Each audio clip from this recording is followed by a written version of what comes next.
Manchester United didn't just improve this summer. No one marking Tielemans! What glorious technique! They may have accidentally built one of the most complete midfields in Europe. Kobbie Mainoo with a lovely bit of skill, and he's dancing through midfield. Now he's got options left and right, Kobbie Mainoo. Cross comes into the box, heading goalwards by Manchester United and Bruno Fernandes! Youri Tielemans to Man United. What have I woken up to here? Man United have just bought Youri Tielemans off Aston Villa for £35 million. Andrey Santos to Man United. Here we go. I think Andrey Santos is a good player to get in. I guarantee that you're going to love him.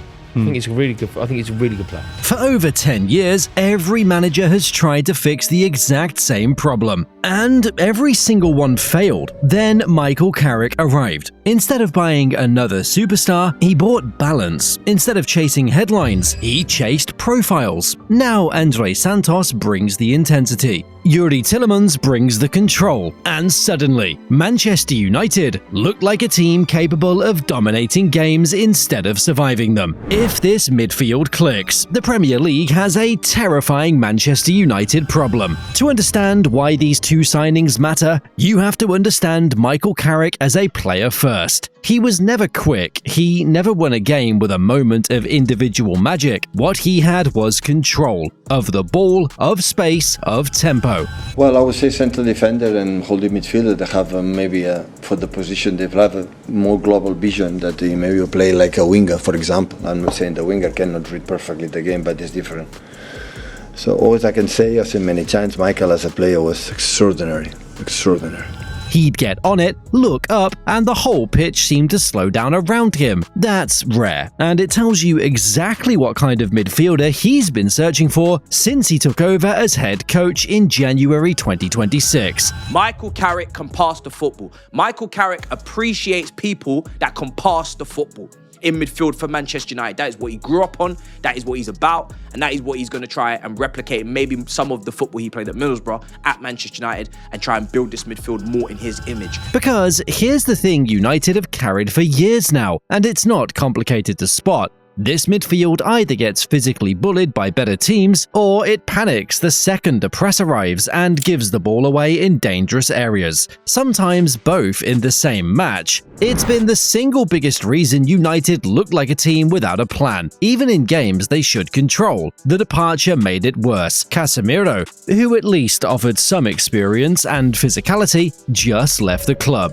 Manuel Ugarte, brought in as part of the answer, picked up a serious knee injury playing against Spain at the World Cup just weeks ago. And through the summer, the names kept coming. Elliot Anderson, heavily linked before Manchester City paid £116 million for him. Edison from Atalanta looked done. A £35 million fee agreed and medical arranged until concerns about a pre-existing knee injury emerged. United pulled out and the deal collapsed. Mateus Fernandes, who ended up at Tottenham instead. Aurelien Tchouameni chased for weeks before he signed a new deal at Real Madrid, and that door shut for good. One by one, the big swings missed. That's usually where the panic buy happens. The desperate deal in the final days of a window, signed because the better option fell through. Not because it was ever the plan, but that's not what United did here. Instead, quietly, without the noise that usually follows this club's transfer business, United built something with actual intention behind it. I think United fans should be excited by this a little bit because it means we don't know what's going on. And whilst we assume sometimes that they're dragging their heels, they're taking their time, are they really in discussions? How come they only talk about one player at a time? I think it's something that a lot of fans that say. It shows that they are doing the business behind the scenes and they're making things happen and the wheels are moving. So 2 deals done back to back that on the surface look nothing alike, but look closer and they start to make sense together. Start with Andrey Santos, 22 years old, and already look at what he offers. Defensive intensity that borders on relentless, the ability to win the ball back and immediately carry it forward. not just recycle it sideways. He's the engine United have been missing since long before Carrick arrived. When you look at the makeup of the midfield right now, Andrey Santos coming in. Yes, that guy can win balls. That guy is a duel winner. That guy is aggressive. That guy is an athlete. What actually stands out watching him though is how complete his game already is for someone his age. He's comfortable receiving the ball with a man tight on his back, doesn't panic, doesn't rush it. He's aggressive in duels without being reckless, and he reads danger early, cutting off a counter-attack before it's even fully formed, which is the kind of thing that never shows up on a highlight reel, but wins you matches. That's exactly why Carrick values this profile so much. Santos isn't a player you can lock into one job. He can sit deep and screen the back four when the game needs protecting, or he can drive forward through midfield when United need legs in transition. He adjusts to what the match demands instead of forcing the match to fit around him. Trust me, he's a really good player. He's very, very good. He's flexible in the middle. He can play in multiple positions. He's versatile. He can play as a 6. He can play as an 8. He wins the ball really well. He's got an alright eye for a goal. Decent eye for an assist. Now, flip to Youri Tielemans. And this is almost the opposite type of signing entirely. This isn't about legs, or energy, or covering ground. This is about experience, about control. For 35 million, with that experience, that drive to be successful, for anyone that signs for United, it's the idea of taking them back to the promised land, back to them contesting for titles again. I think Tielemans are going to be very, very competitive from that standpoint. And yeah, at 29, he's probably older than they would like.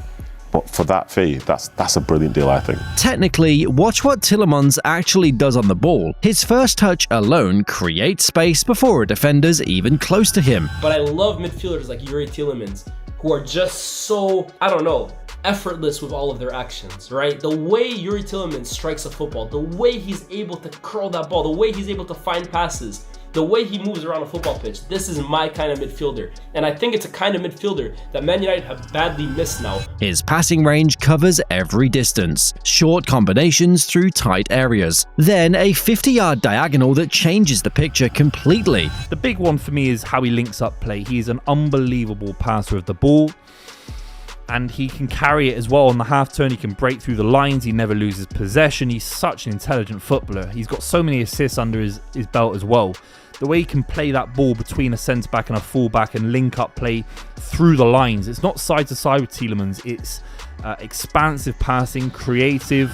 And he has that rare ability to slow a match right down when it needs calming, then suddenly speed it up the moment a gap appears. That matters because of what United have looked like in recent seasons. Frantic, rushing possession that didn't need rushing, panicking the moment a press arrived, and giving the ball away in areas that got punished. Tielemans is built, almost specifically, to stop exactly that. He doesn't force the ambitious pass when the simple one is on, but when the killer ball is actually there, he sees it and plays it. Put the two together and this is where it gets interesting. Santos and Tielemans don't duplicate each other, they complete each other. Santos gives you legs, recovery speed, physical presence in the middle of the pitch. Tielemans gives you rhythm, control, the composure to manage a game from deep. One thrives when everything's moving fast. The other makes sure that speed never turns into chaos. And that balance doesn't just fix the middle of the park on its own. It starts to unlock everything ahead of it too. Over the years, we look at Man United, they can't keep the ball. They got people treating it like a hot potato in midfield, treating it like a bomb, launching it.